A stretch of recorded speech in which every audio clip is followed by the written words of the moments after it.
My name is Evelyn Dawson. I'm 21. Last Christmas Eve at 11:14 p.m., I was standing barefoot in 6 inches of snow, locked outside my own house at -12 degrees, because I asked my father why I didn't get a present. Inside, 30 guests laughed and clinked champagne glasses. The Christmas tree blinked red and gold through the frosted window. My father poured himself a second glass. My stepmother sliced into a 3-layer cake. My stepsister looked right at me through the glass, waved with her fingertips, and pulled the curtain shut. I thought that was the worst moment of my life. I was wrong. Because right when my toes went completely numb, a black limousine rolled to a stop at the curb, and the woman who stepped out was someone my father had spent 12 years convincing me didn't care whether I lived or died. But here's what he didn't know. She didn't come empty-handed. And after that night, he would never again tell anyone that this house was his. Before I go on, if stories about standing up for yourself mean something to you, please hit like and subscribe. And tell me in the comments, where are you watching from right now, and what time is it there? Now, let me take you back 12 years, to the day my mother was buried, and the day my father started building the cage I'd live in until last Christmas. I'm 9 years old, the sky is iron gray, the kind of gray that doesn't promise rain. Just nothing. My mother's casket is mahogany. I know because my grandmother told me. Your mama picked mahogany once for a bookshelf, she whispered, holding my hand so tight I felt her pulse. She had good taste, your mama. My grandmother's name is Vivian Hartwell. She smells like jasmine and old paper. At the cemetery, she's the only person touching me. My father stands 6 feet away, hands in his coat pockets, jaw locked. He hasn't cried once. Not at the hospital, not at the viewing, not now. After the last guest leaves, Vivian kneels in front of me. Her eyes are swollen. She cups my face and says 5 words I will carry for 12 years without understanding them. I will always find you, little star. Then my father steps between us. You need to go, Vivian. Richard, she's my granddaughter. Your daughter is dead because you pushed her too hard. You're not welcome here anymore. I don't understand what he means. My mother died of a brain aneurysm. Nobody pushed anything. But I'm 9 years old, and my father is the tallest person in the room, and when he speaks, people stop. Vivian looks at me over his shoulder. Her lips move, but no sound comes out. Then she turns and walks to her car. I watch it disappear around the corner. Within a month, we move. New town, new number. My father throws out the address book from my mother's desk drawer. It's just us now, he says at dinner. That's all we need. I believe him. I have no reason not to. Not yet. 2 years pass. I'm 11. My father brings home Brenda Morris on a Tuesday. She has honey blonde hair, a smile that shows all her teeth, and a daughter named Kelsey who is 2 years older than me.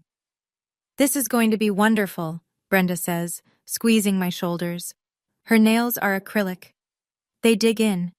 Within a week, Kelsey moves into my bedroom, the one upstairs with the window seat my mother built.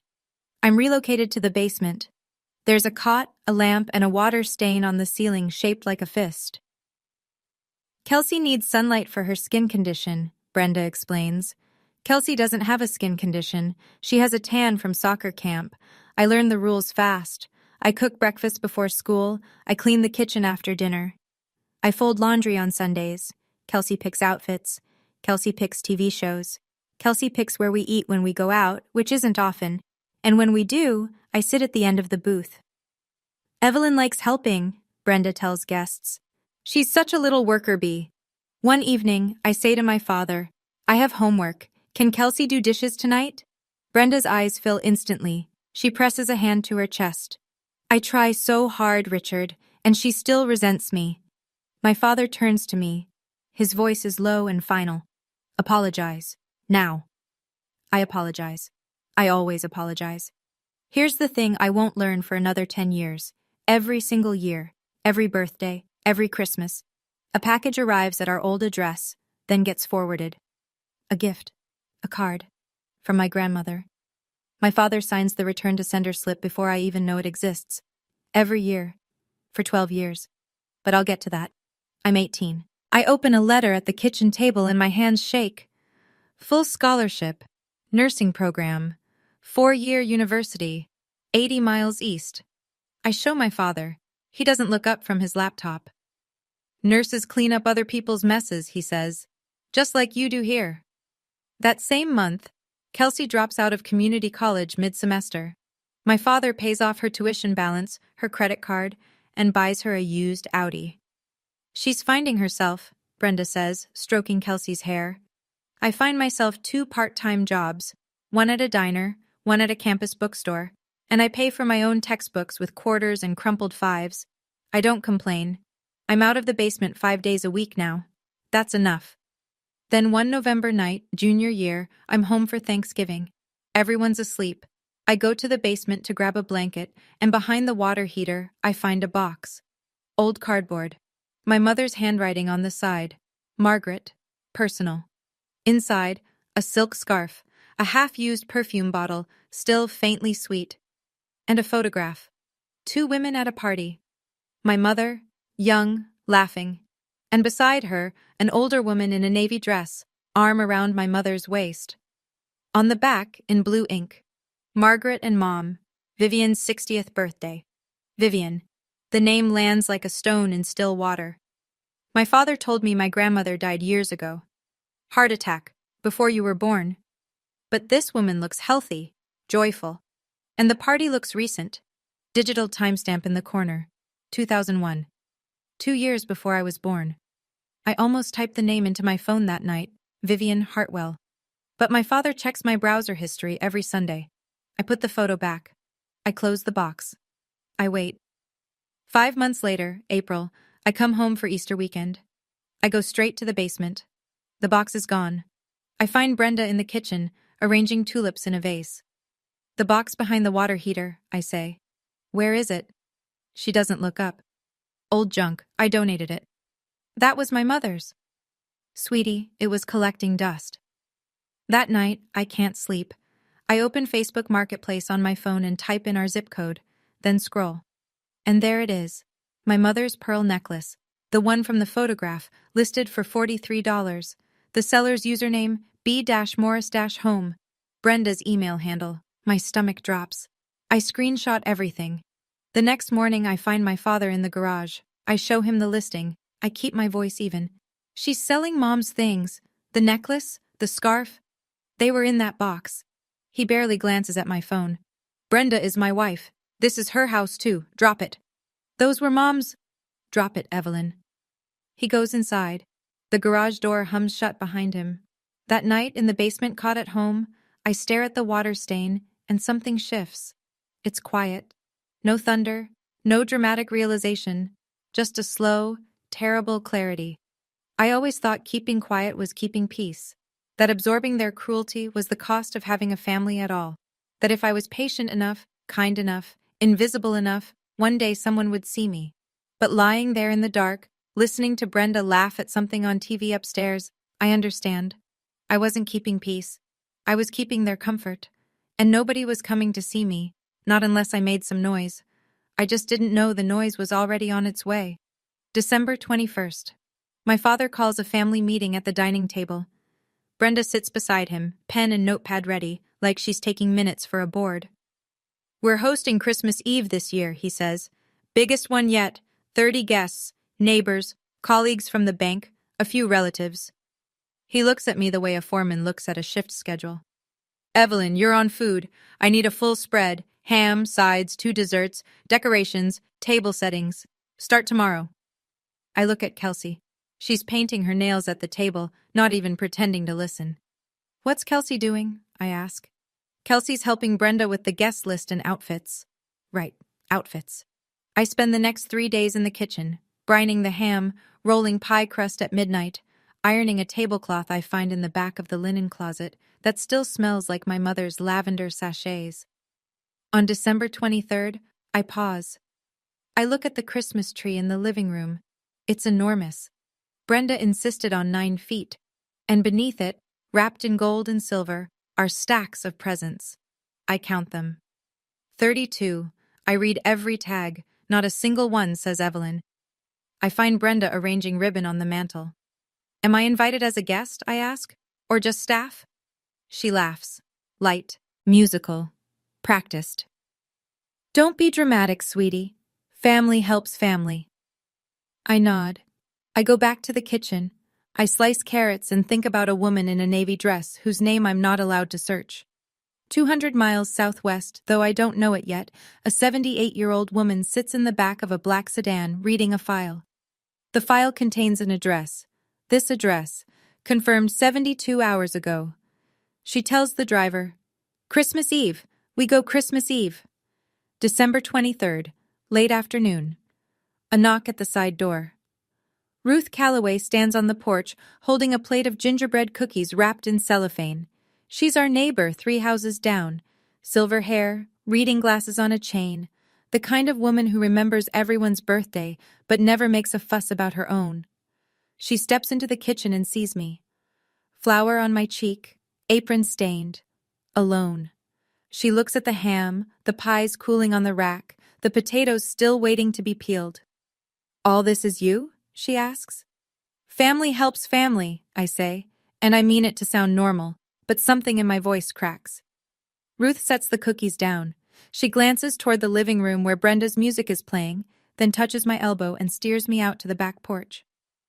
"Honey," she says quietly, "I need to tell you something. Yesterday, a car was parked out front. Real nice. Black, tinted windows. Sat there almost an hour." I frown. "Probably lost. Cars that nice don't get lost on Maple Drive." She pauses, studies my face, then softer. "You look just like your mama. You know that?" My throat tightens. "Your mama's mother," Ruth says carefully.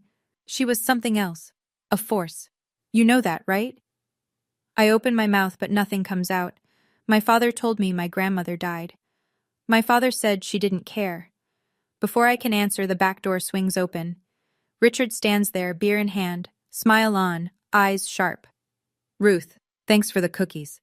His voice is warm. His gaze is a warning. Ruth straightens. She pats my arm once, says, "Merry Christmas, sweetheart," and walks down the porch steps without another word. She knows something, but not yet. Not yet. Christmas Eve. The house glows. I've been up since 5 a.m. The ham is glazed and resting. The mashed potatoes are whipped. The green bean casserole is golden on top. 2 pies sit on the counter, pecan and apple, and I made both from scratch because Brenda said store-bought sends the wrong message. By 6 p.m., guests begin arriving. Coats pile on the bed upstairs. Perfume and cologne fog the hallway. 30 people fill the living room, champagne flutes catching the light from the 9-foot tree. I'm in the kitchen, apron on, hair pinned back, plating appetizers. From the living room, I hear my father's voice rise over the chatter. "And this is my eldest, Kelsey. She's been such a blessing to this family." I peer through the kitchen doorway. Kelsey stands by the tree in a red velvet dress, smiling like she's accepting an award. Brenda beams beside her. A woman I recognize, Mrs. Palmer from church, glances around. "And where's your other daughter, Richard?" My father waves a hand. "Oh, Evelyn's helping out in the kitchen. She likes to stay busy." Mrs. Palmer tilts her head. "Helping out? On Christmas Eve?" "She insisted," Brenda says smoothly. "She's selfless like that." No one follows up. No one checks. I stand in the kitchen doorway, holding a tray of bruschetta I spent 2 hours making. My name hasn't been spoken once tonight except as a footnote. I look at the living room. The laughter, the warmth, the tree, the gifts. And I realize something very simple. I'm not part of this family. I'm the machine that keeps it running. I set the tray down. I untie my apron. I put on the one nice sweater I own. Navy blue, cable knit, the only thing in my closet that isn't stained. I walk into the living room. I sit at the end of the dining table. There's no place card for me, so I pull up a folding chair between 2 of my father's colleagues from the bank. One of them, a man named Gary, nods politely. The other doesn't notice I'm there. The table is beautiful. I know because I set it. The cloth napkins, the candles, the centerpiece I made from pine branches and cinnamon sticks at 1 a.m. I eat in silence for 10 minutes. Then Kelsey opens the first gift. Then another. Then Brenda opens one. Then a neighbor couple exchanges small boxes.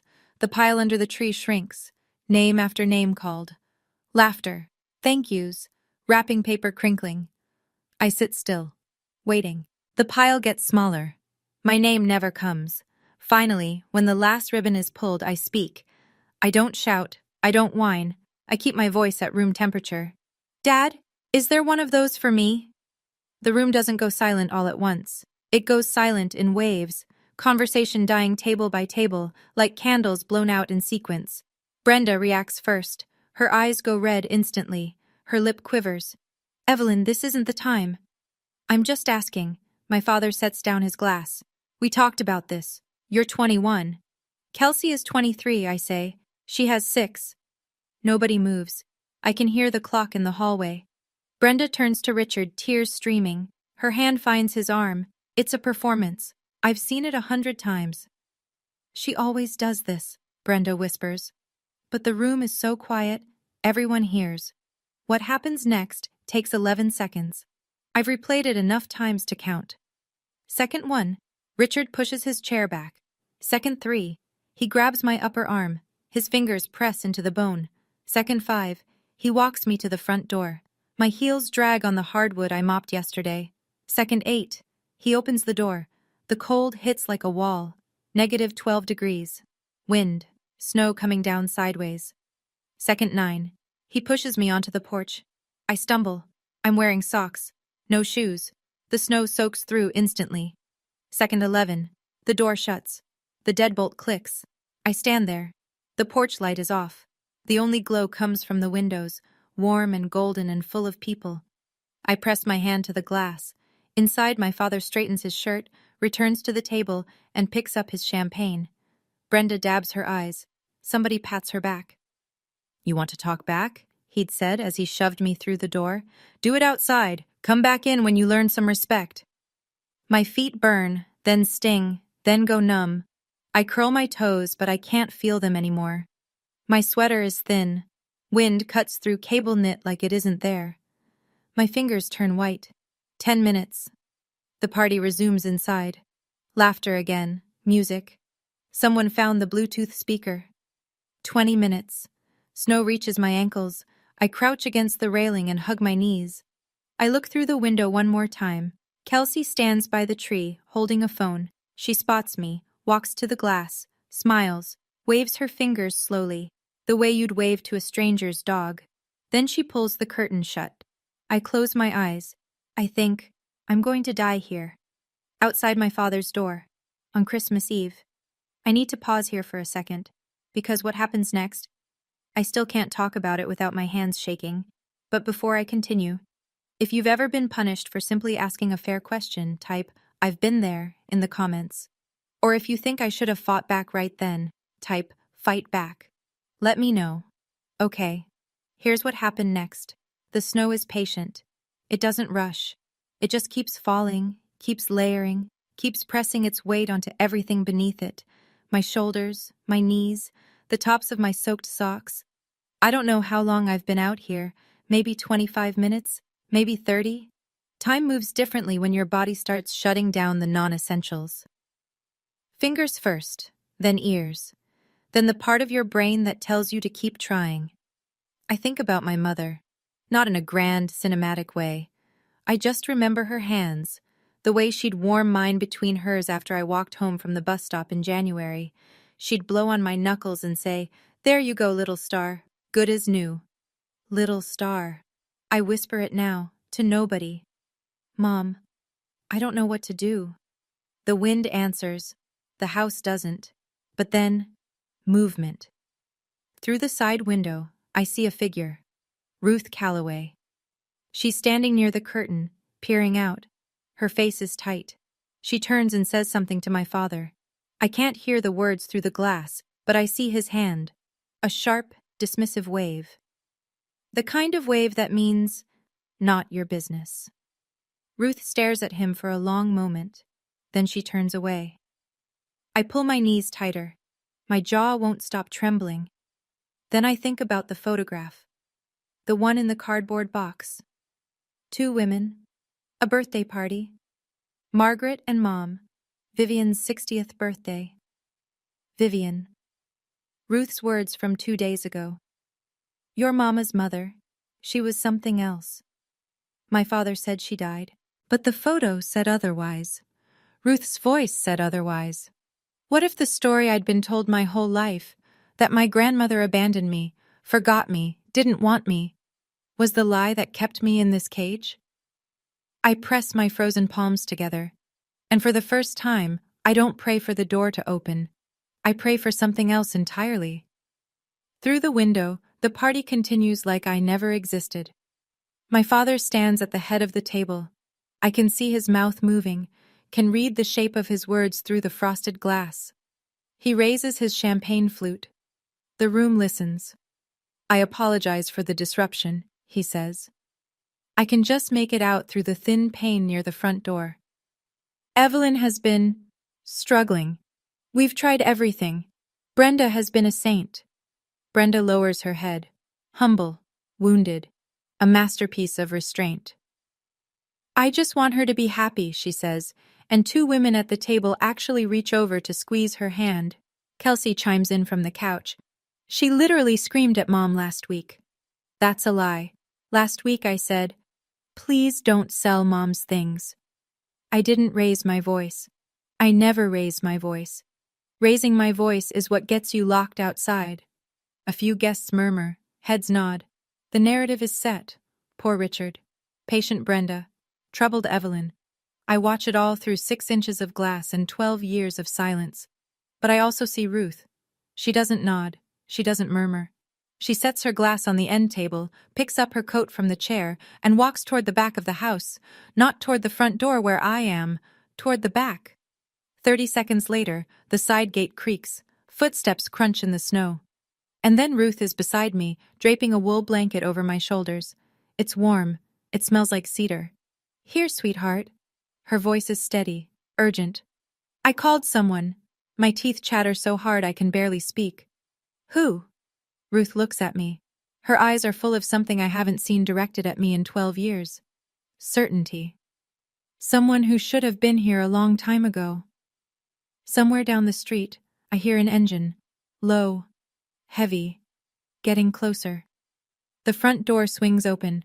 Light and warmth spill onto the porch for exactly 2 seconds before my father's body fills the frame. He sees Ruth. He sees the blanket around my shoulders. His nostrils flare. Ruth, this is a family matter. Ruth doesn't flinch. She's 60 years old and 4 inches shorter than him, but she stands like a woman who's been waiting to say something for a very long time. A family matter? She gestures at my feet. She's barefoot in the snow, Richard. She's being taught a lesson. Go back inside or go home. Is that what you call this? A lesson? I call it parenting. Ruth's chin lifts. Margaret would be ashamed of you. The name lands like a slap. My father's face goes white, then red, in the space of a breath. He opens his mouth, closes it, opens it again. You don't get to say her name. Somebody has to, because you buried it along with everything else. Ruth holds his stare for 3 full seconds. Then she turns, walks down the porch steps, and stands at the edge of the driveway, not leaving, waiting. My father looks at me. I'm clutching the blanket around my shoulders. My lips are blue. He reaches down and yanks the blanket away. The cold crashes back in. You don't get sympathy, he says. You earn your place. Something in me shifts, small, structural, like a crack in a foundation you don't notice until the wall starts leaning. Earn my place? I say. My voice is quiet, but it doesn't shake. In a house my mother lived in? He flinches. Just for a second. A micro-expression. There and gone. But I see it. Then the door slams shut. The deadbolt turns. And I'm alone in the snow again. But not for long. He doesn't waste time. Through the window, I watch my father return to the living room, smooth his shirt, and pick up the room like a conductor picks up an orchestra. I need to be honest with all of you. He pauses. The guests lean in. He has their attention. He always does. Richard Dawson, branch manager at First Heritage Bank, 3-time Rotary Club president, the man who hosts the best parties on Maple Drive. When he speaks, people listen. That's how control works. You build the stage long before you need it. Evelyn has had behavioral problems since she was a child. Her mother coddled her. Brenda and I have tried our best, but tonight, you all saw, she can't control herself. Brenda nods slowly, dabbing beneath her eye with a folded napkin. We even offered to pay for therapy. She refused. That's a lie. Nobody ever offered me therapy. Nobody ever offered me anything except a cot in the basement and a list of chores.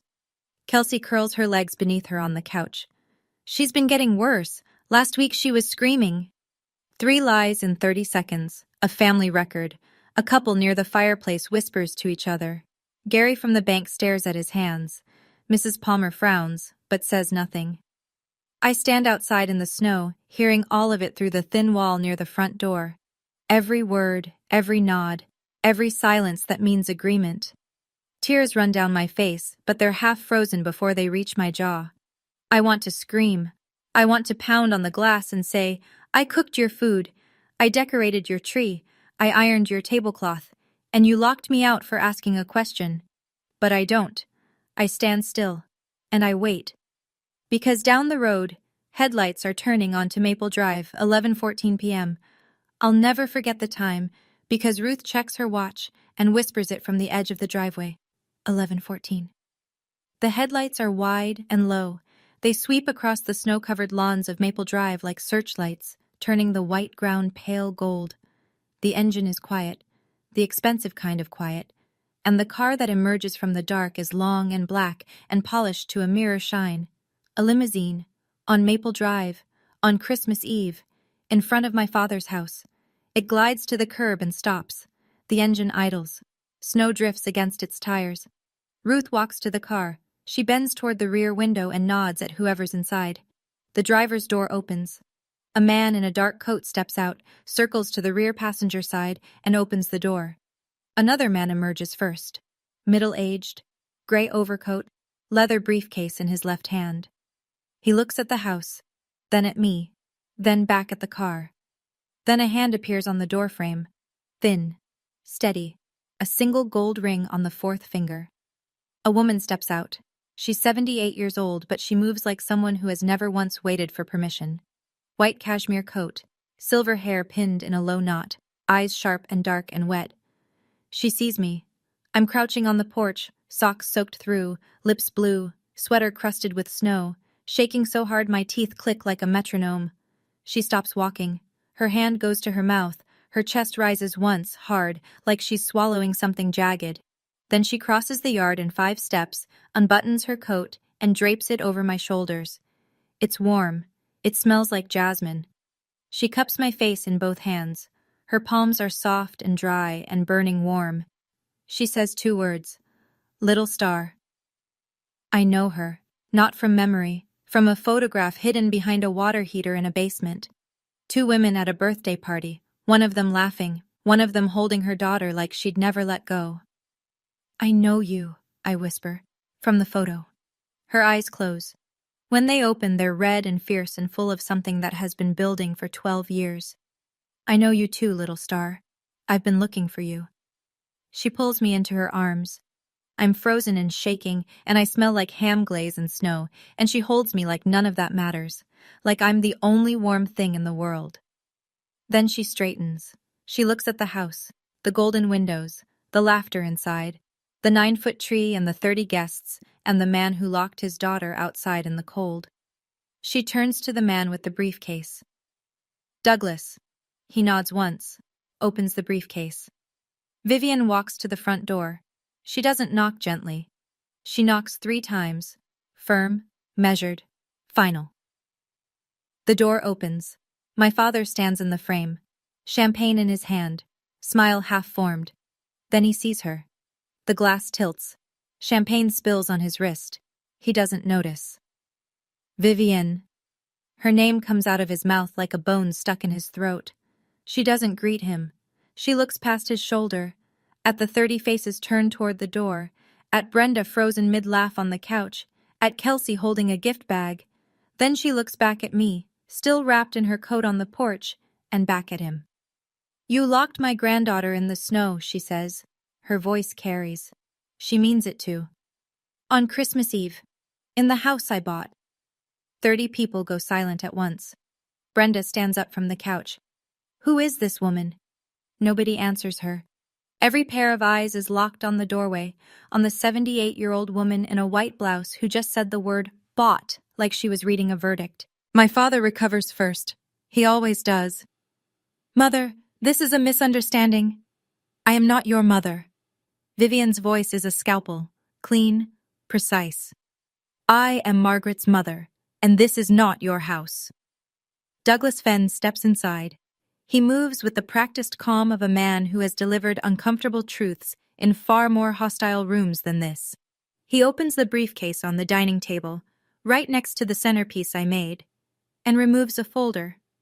This property, Vivian says, lifting a document for the room to see, 47 Maple Drive, was purchased by me, Vivian Hartwell, in 2003, as a wedding gift for my daughter Margaret.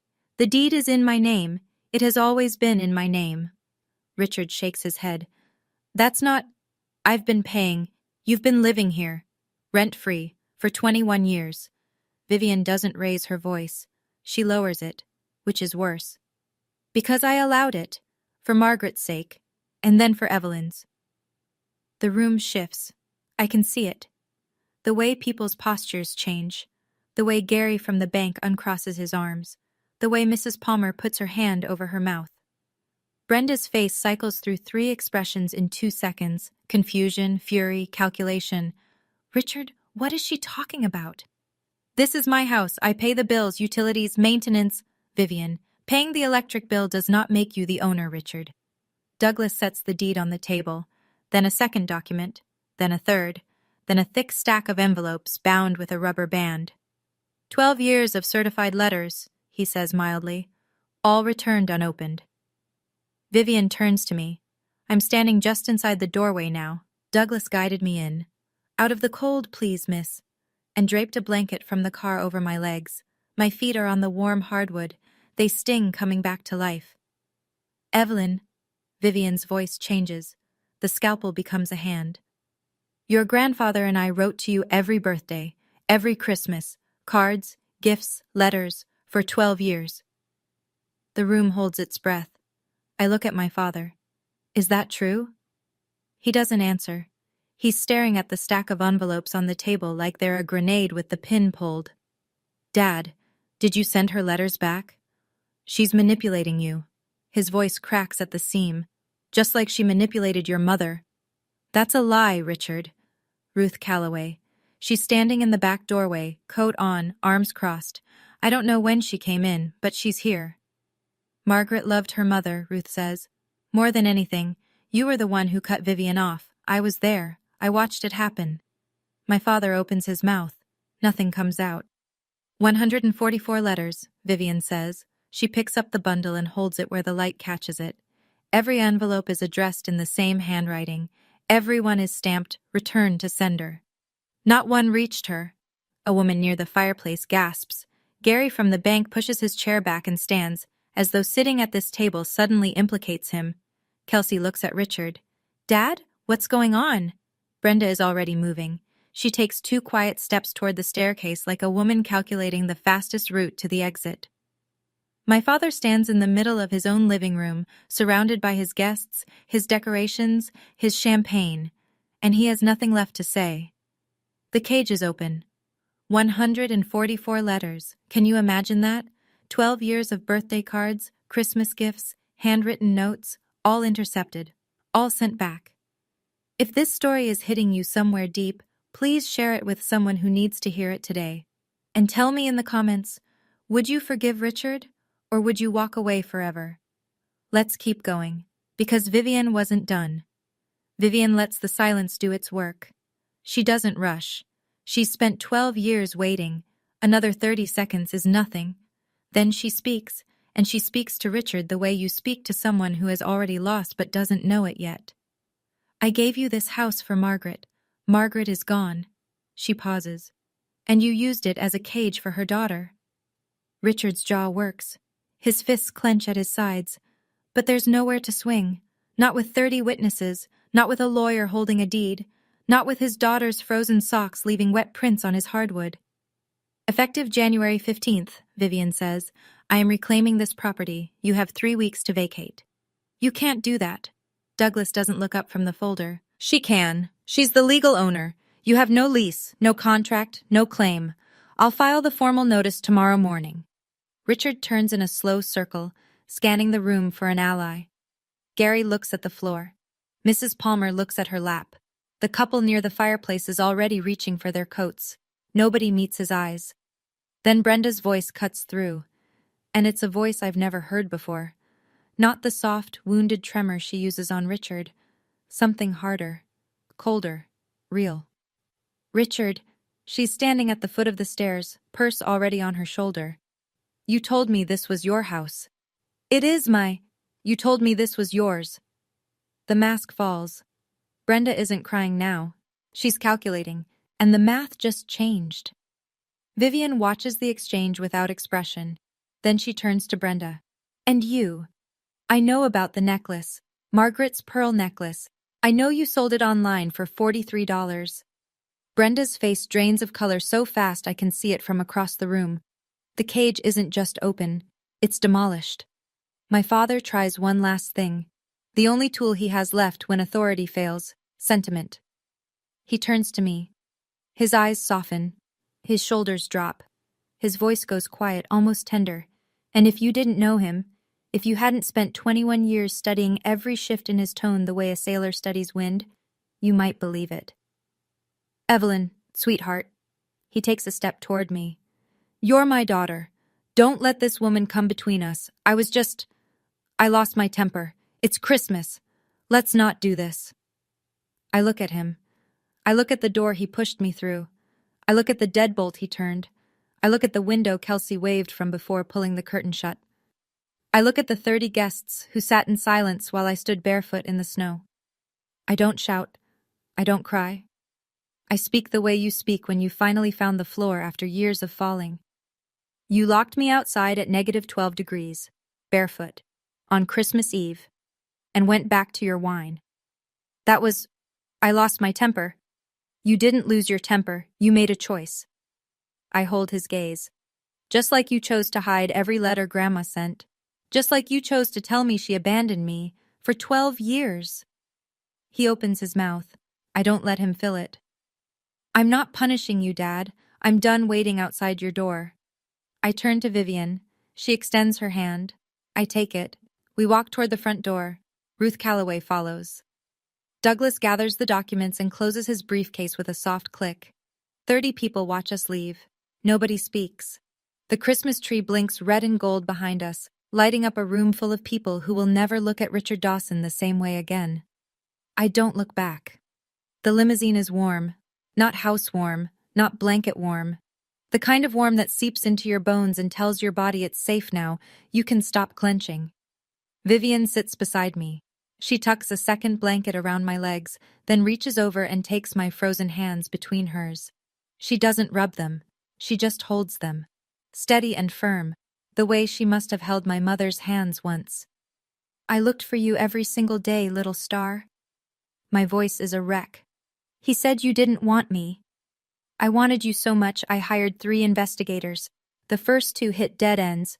Your father moved twice, changed phone numbers, used Brenda's name on every bill. She squeezes my hands. The third one found this address 72 hours ago. I was on a plane the next morning. You came for Christmas. I came for you. Christmas was just the clock. I break. Not the way I broke in the basement, silent and swallowed. I break the way you break when someone finally holds the door open after you've been knocking your whole life. Loud, ugly, shaking. 12 years of silence come out in 90 seconds, and Vivian doesn't shush me. She doesn't pat my back and tell me it's okay. She just holds on. When I finally stop, I look out the rear window. The house is shrinking. The Christmas lights blink against the snow. Inside that house, my father is standing in front of 30 people who just learned that his home isn't his story isn't true, and his daughter, the one he locked outside, walked away on her own terms. I press my forehead to the cold glass. Merry Christmas, Mom, I whisper. The limousine turns the corner. Maple Drive disappears. And for the first time in 12 years, I'm not cold. The fallout is not dramatic, it's administrative. Which, if you think about it, is worse. The week after Christmas, the story travels the way stories do in small towns, not through headlines, but through coffee shops, church lobbies, and bank lines. 30 guests means 30 households. 30 households means 100 conversations before New Year's. I learn the details later, mostly from Ruth. December 28th. Brenda packs 2 suitcases and leaves with Kelsey while Richard is at work. She doesn't file for divorce. She doesn't leave a note. She just goes. When the foundation you built your life on turns out to belong to someone else, there's nothing left to argue about. January 2nd. Richard returns to the bank after the holiday break. His manager calls him into the office within the hour. Richard, some clients have raised concerns. There are questions about your integrity. Not fired, not yet, but watched, monitored. The kind of professional limbo where every handshake now carries a footnote. January 4th. Gary, the colleague from the party, transfers his accounts to a different branch. He doesn't explain, he doesn't have to. January 15th. Douglas Fenn files the formal notice. Richard has 72 hours to confirm his move-out date. He doesn't contest it. There's nothing to contest. The deed has never had his name on it. Richard calls me 14 times that month. I don't pick up. Not because I'm angry. I don't have the bandwidth for anger. I'm too busy learning what it feels like to live without a cage. His final attempt comes through Douglas in a sealed envelope. Please tell Evelyn I'm sorry. I read it at Vivian's kitchen table. I fold it once. I set it down. I don't reply. Some apologies aren't invitations. They're exits, and I'm not obligated to hold the door. Vivian's house sits on a hill outside a town called Whitfield, 40 minutes from the nearest highway. It's not a mansion. It's a craftsman. Wide porch, green shutters, a garden that sleeps under snow right now but will, I'm told, explode with peonies in May. She gives me the upstairs bedroom, south-facing, 2 windows. Sunlight so warm it wakes me without an alarm. It's the first time since I was 9 that I've slept above ground. On my 3rd morning, Vivian sets a box on the kitchen table. It's large, heavy. The cardboard is reinforced at the corners, and the top is sealed with packing tape that's been opened and resealed many times. These are yours, she says. They've always been yours.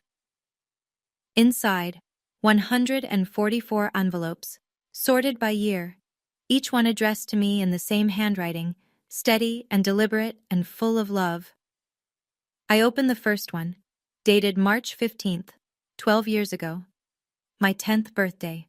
Dear little star, I don't know if you'll ever read this, but I want you to know that on this day, someone in this world celebrated you. I baked a small cake. Vanilla, your favorite. Your mother told me once. I blew out the candle for you. I wished you were safe. I wished you were warm. I wished you knew. All my love, Grandma V. I read it 3 times. Then I opened the next one. And the next. Birthday cards. Christmas letters. Notes written on hotel stationery from places she traveled.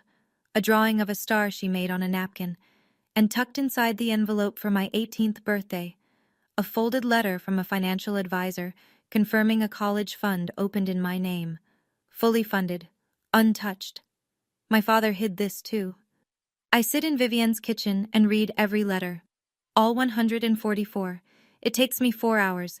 She sits across from me the whole time. She doesn't say a word. She's just there. February. I finish my last semester of nursing school. The commute from Vivian's house is longer, but she insists on driving me to the bus station every morning. I have 12 years of driving to make up for, she says, adjusting her mirror. Let me have this. Graduation day is small and bright. I walk across the stage in a white dress I bought with money from my campus bookstore job. When I look into the audience, Vivian is in the 2nd row, upright as a cathedral, clapping with both hands. Ruth Calloway is beside her. She drove 90 minutes to be there. On the ride home, the highway is silver with late winter sun. I watch the trees blur past and ask the question I've been turning over for weeks. Grandma, do you think I should forgive him? Vivian doesn't answer right away. She drives for a full mile in silence. Then, forgiveness is yours to give, not his to demand, and you don't have to decide today. I think about that. I think about the deadbolt clicking, the champagne poured while I froze, the letters hidden in a drawer I never knew existed. I think about the man in the garage who said, "Drop it, Evelyn." I don't hate him, I say finally. I just don't trust him. Maybe that's enough for now. Vivian glances at me. That's more than enough. That night, I write a letter. It takes me 20 minutes. I give it to Douglas the next morning to forward. "Dad, I hope you find peace. But I need mine first. Please don't contact me again until I reach out. If I reach out, that's my choice now. Evelyn." 4 sentences. No anger, no punishment. Just a line drawn in clean sand. Some doors close quietly. That doesn't make them any less shut. I want to talk to you for a minute, not as a character in a story, as the person who lived it. I'm not telling you this so you'll hate my father. I'm telling you this so that if you're standing outside someone's door right now, in the snow, in the silence, in whatever cold they've locked you in, you know that the door isn't the only way forward. For 12 years, I thought peace meant keeping quiet, absorbing the cruelty, smiling through the exclusion, telling myself that if I was just good enough, patient enough, invisible enough, they'd eventually see me. Let me in. Make room. They didn't. And here's what I've learned since. Silence isn't peace. Silence is the price you pay for someone else's comfort. And when the cost of staying quiet is your own dignity, that's not loyalty. That's erasure. My grandmother taught me something I'll carry forever. She said, "You don't need anyone's permission to have value, but you do need to give yourself permission to walk away." I walked away, not in anger, not in revenge. I walked away because I finally understood that love doesn't lock you out. Love drives 200 miles on Christmas Eve in a snowstorm because it heard you might be cold. Today, I work at a hospital 30 minutes from Vivian's house. I'm a registered nurse. I help people feel safe in their worst moments, and I think I'm good at it. Maybe because I know what it feels like when nobody comes. I have a small apartment now, close enough to visit Vivian every weekend. I have a cat named Star. She sleeps on my chest every night and doesn't care whether I earned my place. I already have one. I always did. This Christmas is different. Vivian's craftsman house smells like cinnamon and pine. The tree is small, 5 feet maybe, and we decorated it together. No 9-foot statement piece, no 30 guests, no gold wrapping paper piled in towers, just us, 2 place settings, 2 mugs of cocoa, a fire in the hearth, snow falling outside the window, soft and steady, and for the first time in my life, I'm watching it from the warm side of the glass. Under the tree, 2 gifts. "Open yours first," Vivian says. I pick up the small box, unwrap it carefully. Inside, on a bed of velvet, is a pearl necklace. A pendant hangs from the center, a tiny oval locket. I press the clasp. It opens. Inside, a photograph. My mother. Young, laughing. The same photo from the cardboard box in the basement, but smaller. Miniature. Perfectly preserved. "How did you—" "The original was sold. I had the same jeweler make it, from a photo your mother gave me 30 years ago." Vivian's eyes shine, but her voice is steady. "Brenda can sell a necklace. She can't sell a memory." I fasten it around my neck.